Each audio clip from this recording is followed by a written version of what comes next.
What is up, everyone? We are getting right to work on the 34 today because, as you remember in the last video, we tore apart the S14 and now I have a pile of Zanky parts I don't know what to do with. Now, honestly, like, there's a lot of parts for sale, but homies always come first, right? So I'm waiting until my friends actually commit to buying to some of these things before I post it up online. So give me a minute. I definitely need to. I bought the transmission today, so I definitely need to sell things. Or I'm not eating tonight, so car thing. So today we're getting to work on the 34 because we have some parts for it, right? So one of the hard parts about this project was I was really excited to do it and I was gonna make quick progress of it, and then we found out it was rusty in the car and I traveled way too much and the car got on the back burner. So now it's in that headspace of, man, I gotta figure out what I already have for this car so I can spend $1 million more on it. Today, we are gonna be taking all the parts that we have over there in the back, getting in the car and getting a lot of our foundation set so we can then go through and see what we still need and go from there, right? When you're piecing together an entire drivetrain from basically like scratch, you forget how many little parts there are in the car that are really easy to, you know, not account for, that are all like $300. And it's just another $300 and another $300. Cars take a lot of parts to make a car. I've done this and a lot of money. I've done this so many times, and every time I do a new project, I'm always like, damn, that was a lot of stuff. You know what I mean? It never ends. The YouTube magic might make it a little more simple, but nah, it's a pain in the ass. So today, we're gonna get to work. So let's do just that. I don't even know where this came from. I found it in the back. I don't know why I have a big box of RB25. I'm not gonna question it. Watch that tower.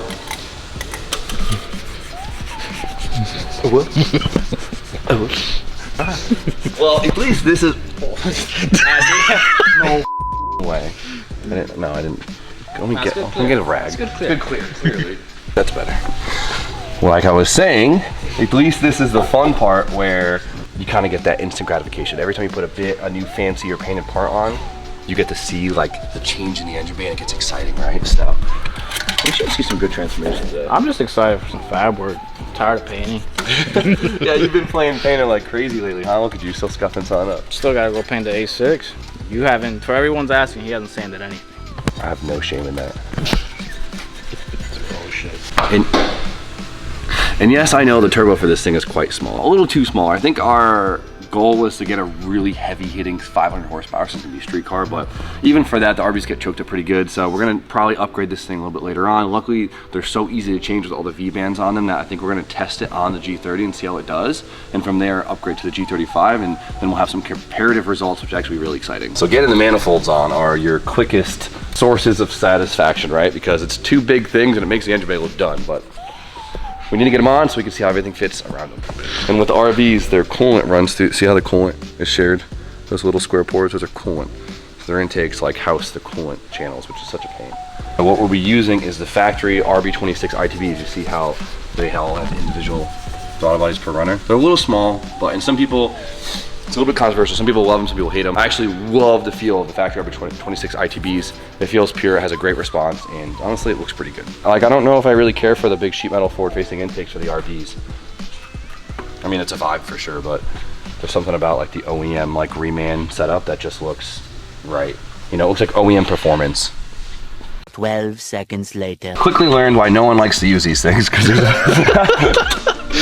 there's way too many pieces that make this an assembly. We still got to do a lot of the linkage and stuff like that, but they're definitely really cool.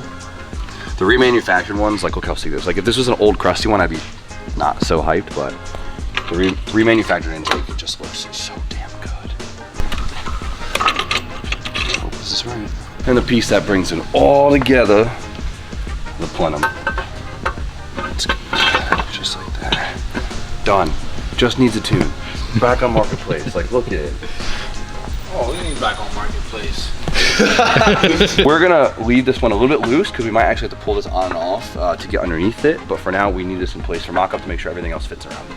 There's also all of the linkage for the throttle cable and all the bodies to be tied together that we still have to run to make this all work. There's quite a few pieces to it, but I think it's gonna be worth it. Now that the intake's on, we can make sure our clutch master cylinder actually fits. So there's a couple different ones that Nissan sells, and what varies between them is where the line actually bolts. Some are in front, some are on the side, some are on the bottom, and it all depends on what intake manifold you have because they all have different fitment, right? So hopefully this one fits.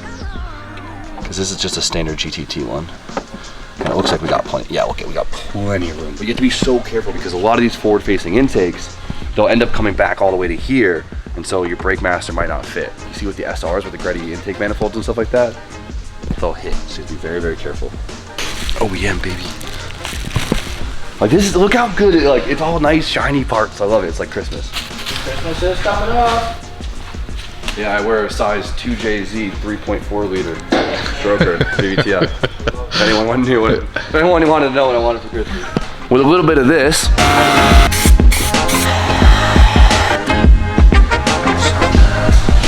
Spoon got the booster looking brand new. You can't beat it. Trim black, it just works. You know what they call this down under, Spoon? What? Giving it a birthday. I think that's the funniest thing I've ever heard. You ever hear anyone say that? No. I've never heard anyone say it, but all like my Kiwi friends, my Australian friends, like giving something like a refresh, it's like giving it a birthday. It makes sense. It's just the funniest. I heard someone say it. I was like, what? And I couldn't not. And then I kept hearing it. You know what I mean? Hell, Luke Fink just said it the other day. I was just like, it's really a thing.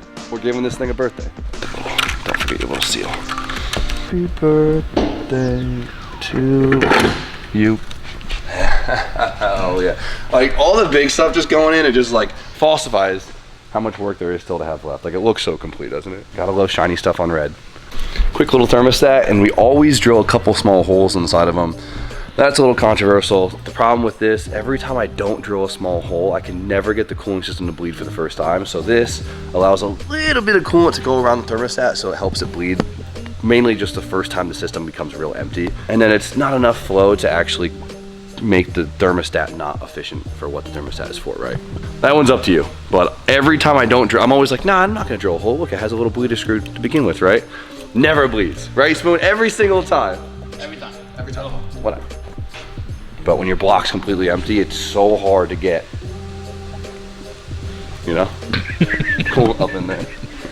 We've all been there. Don't fucking call me out like this, Austin. Told you I'm a smear. Ooh. Nah, that looks better. You like that? Little wax and grease takes the outside off. You never know that I did an awful RTV job until it's on my fingers and getting everywhere. Take this, Austin. I'm a mess, bro. So many little parts.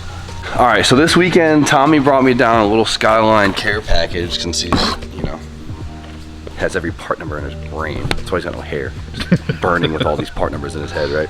He brought me down a couple small bits like some grommets, some bushings, some bracketries, some hood stops, some stuff that's like just kind of annoying to piece together. So he knew I needed it. So one of the first things that is really easy to forget about is the little rubber bushings for the radiator. Right, it sucks to not have these, and it's super easy to forget about. Throw away your old crusty radiator, you don't realize these are stuck on it. You put the new one in, you don't have the bushing, and well, it doesn't really fit, right? So these sit right there. So rubber isolators right there. Koyo radiators, get yours. Hop below, shop Jimmy O. Best prices around. Da, da, da, da, da. Honestly though, it's not that much more than Mishi, and it's worth every penny. So just do it. It does suck that they don't come with radiator caps. That is one thing that kind of sucks. So be prepared to not have a radiator cap when you order them. They're like 12 bucks, all right? It's a little bit premature to actually get the radiator in there because a couple things we need to do, but we need to get it in to start figuring out how big of fans we can actually fit on this thing, because we need all the fans we can get because we have this giant boat anchor of an iron block engine. Produces a lot of heat. No disrespect, just it's a big ass iron block that's gonna make a lot of power. It's gonna produce a bunch of heat. Ooh. Wrote me a love letter. Dear Jimmy Oaks, we love your channel. All your employees are so handsome, especially Austin. Lupin is hella cute. Spoon's a pain in the ass. Thanks, Koyo. You guys are so nice. Hold on, I think I got it. On the chin? Oh, sure. On the chin? Hold on, I got it. I don't got much of a chin. The beard hides it.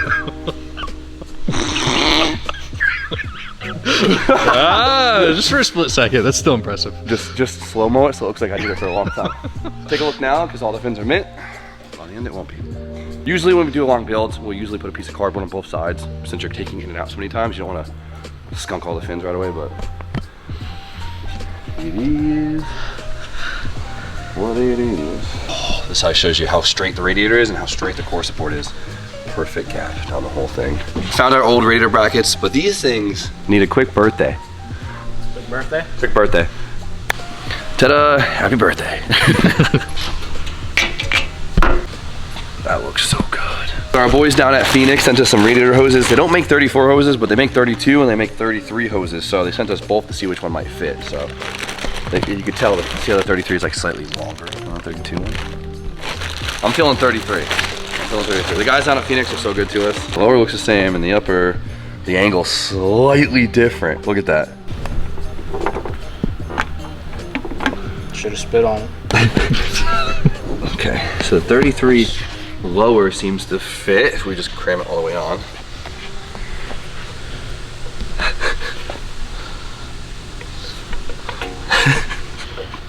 Okay, we're gonna try. Oh, that looks better. You want to spit on it, Spoon? No, I'm good. Perfect. Some trimming required. Some trimming required. There it is. So it's funny, it looks like the R32 hoses fit, but the 33s don't. It probably has something to do with the height of the engine since it's a taller RB30, and I bet the all-wheel drive configuration, and I bet the all-wheel drive bolts the engine slightly farther back. It's gotta be. See, this is good. We're going through all the boxes. I forgot what I ordered. I actually ordered a new fuel rail, which is sick. Radium rail, always looks classy. Now we can put the rail on and measure for what height injectors that I actually need for this intake. Oh, the black actually looks really nice on here. So if we wanted, I think we could take the spacers out on the rail right here and run shorter injectors. But sometimes I like running the rails a little bit higher because it keeps, it gives you more room for the rest of your accessories, right? It allows us to get to the linkage better. It doesn't make it too cramped against the intake. And so if I can, I will run the spacers if it doesn't look dorky. Right, because sometimes the fuel rails just sit way, you see these rails and they sit up like way too high. One of my favorite pieces, and one of the main reasons why I'm running a radium rail is they make an integrated fuel pressure regulator that bolts to the rail, right? So instead of remote mounting a regulator, which you just have to do sometimes, and there's benefits to doing that too, but for a car I'm trying to keep simple, getting something like this that actually bolts on the rail itself makes things a lot neater and tidier, right? Keeps things simple. So it's another line that's not gonna leak, that's not in the way, uncramps the bay. So they sell their special fitting right here, which is like a swivel fitting. That this goes on here, this goes on the rail, and we could adjust fuel pressure on the fly too. So sick. You see that? It looks so pretty. Yeah, they kind of killed it on that one, so. It's got a little banjo one for the bottom. Puts it off to the side. Perfect. And though it is small, this should have no problems of supporting the power level that we need for the car. It might be on the edge, but it will be plenty for this car, so I'm not too worried about it. Movement in here, which is nice. Vacuum portion will go right to the rail. We have plenty of room for a sensor right here, and we are good to go. It's nice too, because if we wanted to put a sensor on the rail itself, we could. Do the dash A in, and it fits great. And we're gonna hit up D-Works for the rest of our fuel components, get injectors, get pumps, get lines, get fittings, get a filter. Right, Grit? Fuel pump, whatever you want. They got it all, baby. Looks good. Looks sick, right? Yeah, I love it. The more stuff you put on the bay, the less I hate the red valve cover. That's what, That's what I was saying. Yeah, it looks good, right? You see the vision It's a now. vibe now. You see Yeah, the I like vision. it. I always trust you. Okay. I never knock you until it's done. Then I'll knock you if I don't like it. But I always I trust the process, I haven't right? missed too bad yet. No, you've been doing good. I'm proud of you. But Looks we're doing great. a little bit of a dry mock, so we could do the thing where we only have to buy once and cry once. You know what I mean? Sometimes you try to order too much at time. Yep. Things don't work with each other. Yep, I get it. Looks good. I like it. So. How are you? What brings you Good. here? Some.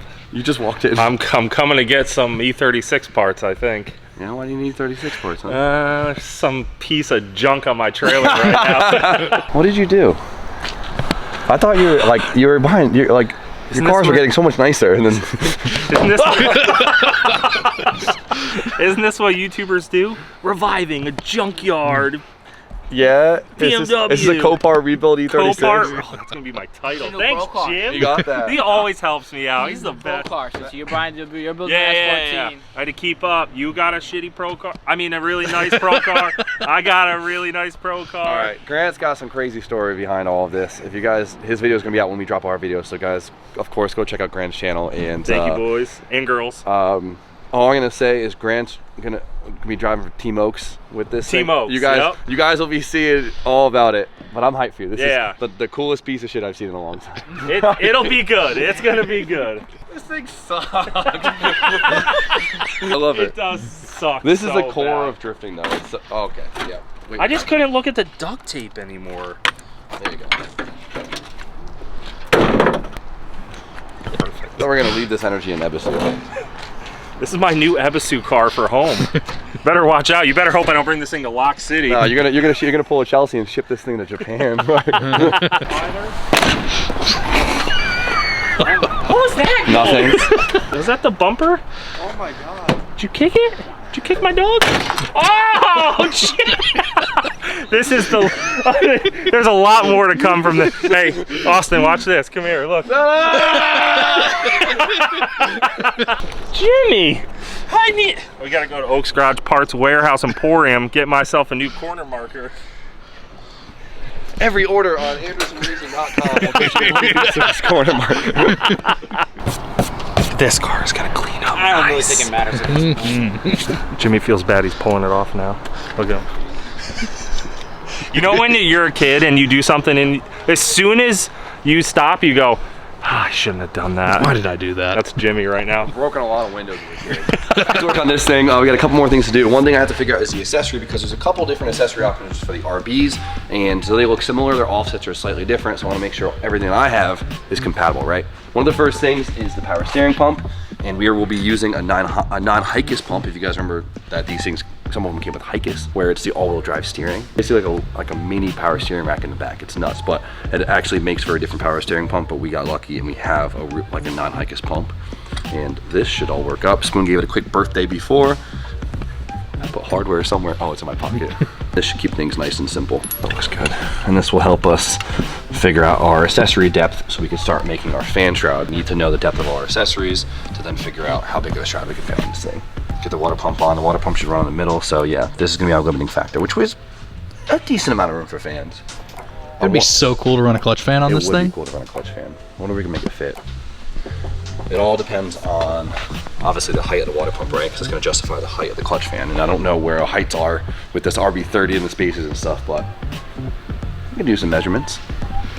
So for the rest of the accessories, it's pretty standard issue. I'm going to order a LS alternator for an upgrade because you could do the modern LS alternator, which also makes it easier to get at a parts store versus trying to get an RB alternator. We have to pull all the AC components off the old engine and spend a lot of time cleaning all that up because all the lines are very corroded. So a little bit of Scotch-Brite will make them look brand new. Love to hear that we're gonna have AC in this thing. Dude, I think the last couple of cars we've built, we put AC in everything. Yellow S15's got AC. Yep. I kept AC in the Porsche. Yep. This is gonna have AC. The FC, we didn't need it. Drive faster. Wagon's got AC. Chaser's got AC. We basically have everything mocked up that we need to know so we can start ordering all the correct components. The last thing we need to mock up is the intercooler. Boom. Are you ready for this? Because I've seen it. It's huge. Massive. Massive. So the boys down at Phoenix are hooking us up again with their beautiful components. They sent me an intercooler. And then they said, you know what, that's not gonna be big enough for your power bowls. And they sent us another one. So the intercooler on Spoon's car was the original one for this one. but it fits his car perfectly, so I'm hyped on that. They sent us even a bigger one. And hopefully it's not too overkill. it's overkill. Oh my god, that thing's so Jesus. That's nuts. That's about 5 inches. That's what she said. Hell, That's a lot. I would say that's about 8. I love being able to put Kiwi products on an RB car, right? Only right. It only feels right, so. I just don't want a pressure differential between each side, right? When you start throwing a lot of boost through an engine, especially at a higher displacement, you end up having a built-up of pressure in the intercooler because the air can't get through it fast enough, right, if it's too small. So this is a big engine. This is a big engine, and we're gonna push a lot of air through it, so. Jesus Christ, will the bumper feel like this? Oh, got plenty of room. Light work. Plenty of room. Oh, what were man. you worried about? I wasn't worried. You were so stressed, I saw it in your face. No stress. Don't put it on me, we were both stressed. No panic. He was panicking a little bit. Do I ever panic? So much. All right, so the image is there. We get it. This is the point where you get a lot of motivation because you're like, oh, look, I get it. Like, this is actually going to be a car, not just this bare engine. You're like, oh, man, I have so much work ahead of me, right? We got plenty of work ahead of us, but now we're going to order up the piping. We're going to order up the fuel system. We're going to order up the lines. We're going to order the wiring harness. I'm going to finish up the accessories, and boom, before you know it, we should have a running, driving car. It's that easy. No. I got a lot of emails and a lot of money to spend. We got a lot of time to go, but this was a really good step in the right direction, and honestly, I haven't been this excited about the car yet, so this is a good day. So, not bad for an afternoon. And now we know what parts I already ordered, which is good. I ordered more than I thought, so high five to past Jimmy, right? So, but for now, we got some stuff to do, so you guys know the deal. Like, comment, subscribe. Stay tuned for more content. We'll see you guys very shortly.